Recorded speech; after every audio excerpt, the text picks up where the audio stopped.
Good morning everyone, কেমন আছো সবাই? জামাই ষষ্ঠী তোমাদের কেমন কাটলো অবশ্যই কমেন্ট করে জানিও। আর জামাই ষষ্ঠীর ভিডিওটা তোমাদের সাথে শেয়ার করতে একটু লেট হয়ে গেল।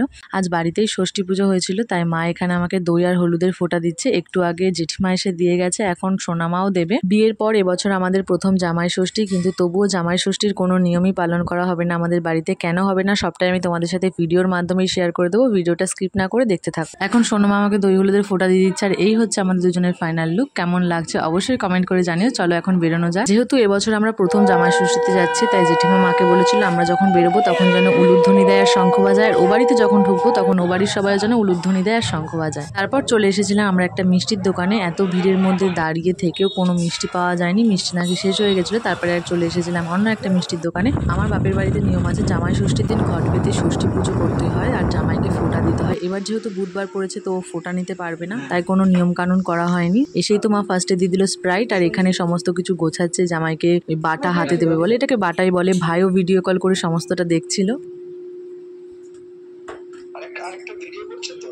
হ্যাঁ হ্যাঁ আমি ভিডিও করছি। হ্যাঁ করবো, তখনও করবো। দিদা আবার শিখিয়ে দিচ্ছে কখন ভিডিও করতে হবে।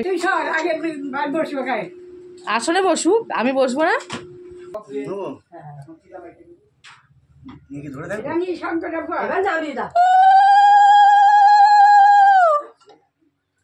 ও মা একটু ধরো মা ওটা হাতে। হ্যাঁ দেখতে পাচ্ছেন ৬৬ না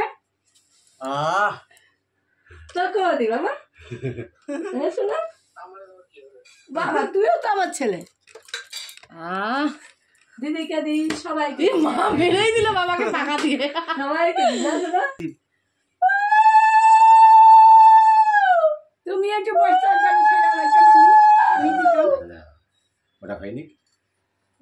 বলো ভাইকে জামাটা দেখো। কে দিয়েছে বলো? বাবার কি বাজার।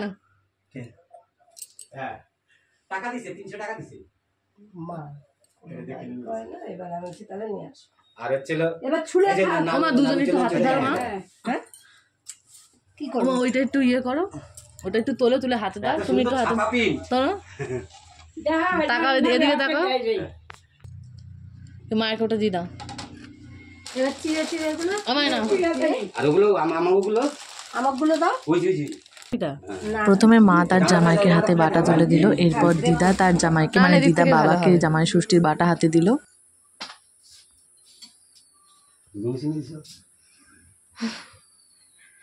শঙ্করটা দাও তোমার।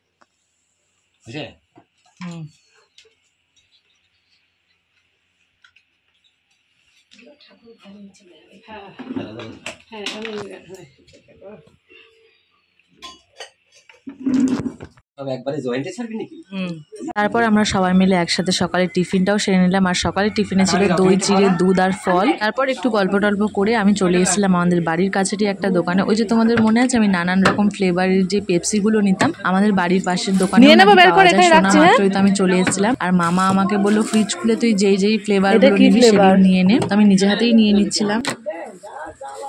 এনাও তুমি টাকাটা রাখো, আমি 10টা নিচ্ছি। হ্যাঁ তুমি ধরো না, এই যে উপরে রাখলাম ফ্রিজে। এখান থেকে আমি নিয়ে নিলাম ছোট একটা 10 টাকা দামের ফ্রুটি আর কয়েকটা পেপসি। বাড়ি ফিরে দেখছি বাবা তার জামাইয়ের পছন্দের মাছ রান্না করছে, ওদিকে মাও কিছু রান্না করছে, কিছু রান্না হয়ে গেছে, কিছু বাকিও আছে। আর এটা হচ্ছে চাল কুমড়ো, এটা দিয়েও একটা রেসিপি হবে, এটা তোমাদের সাথে দুপুরে একবারে শেয়ার করব। তারপর বাবা আবার দোকানে গেছিলো, তখন আমার জন্য নিয়ে এসেছিল এই ছোট একটা ফ্রুটি। ছোট হলে কি হবে, এটা কিন্তু আমরা সবাই ভাগ করে খেয়েছিলাম। তারপর মা তার জামাইয়ের জন্য, শুধু মা বলবো না, মা বাবা দুজনে মিলে জামাইয়ের জন্য যে স্পেশাল লাঞ্চ থালিটা রেডি করেছে সেটা নিয়ে আসছে। সবগুলো নিয়ে আসুক, এক এক করে তোমাদের শেয়ার করে দিচ্ছে আজকে কি কি রান্না হয়েছে। এখানে আছে চাল কুমড়ো ভাজা, বেগুন ভাজা, পটল ভাজা, কুমড়ো ভাজা, আলু ভাজা আর ঝিঙে আলু পোস্ত, পাঁপড় ভাজা। এখানে রয়েছে আমরা দিয়ে টক ডাল, ইলিশ ভাপা, পার্শে মাছের ঝাল, চাটনি আর দই মিষ্টিটা আসছে। এই ছিল আমাদের জামাই ষষ্ঠী স্পেশাল মেনু। তারপর দুপুরবেলায় খাওয়া দাওয়া সেরে শুয়ে শুয়ে ফোন ঘাটতে ঘাটতে কখন যে ঘুমিয়ে পড়েছি বুঝতেই পারিনি। সেই ঘুম থেকে উঠেছি 6টার সময়। ঘুম থেকে উঠেই রেডি হয়ে দুজনে মিলে বেরিয়ে পড়েছিলাম। ফার্স্টেই চলে এসেছিলাম একটা আইসক্রিমের দোকানে। আমাকে ভিডিও করতে দেখে আইসক্রিমের দোকানের লোকটা আবার জিজ্ঞাসা করছিল, তোমার কি কোনো ইউটিউবে চ্যানেল আছে? চ্যানেলটার নাম কি? তাহলে তোমার ভিডিওগুলো দেখবো। আমি আবার ওনাকে চ্যানেলের নামটা বলে দিলাম। এখান থেকে আইসক্রিমে সোজা চলে এসেছিলাম বাড়িতে, মানে আমার শ্বশুর বাড়িতে একটু দেখা করতে। এখানে বোনটা একা ছিল, ওর জন্য মনও খারাপ লাগছিল। ও যখন এখানে আসে সারাক্ষণ তো দুজনে একসাথে থাকে। তারপর রাতের খাওয়া দাওয়াটাও কমপ্লিট করে নিলাম। তো চলো আজকের ব্লগটা এখানে এন্ড করছি। জামাই ষষ্ঠী স্পেশাল ব্লগটা তোমাদের কেমন লাগলো অবশ্যই কমেন্ট করে জানিও। তোমাদের সাথে দেখা হচ্ছে কালকের ব্লগে।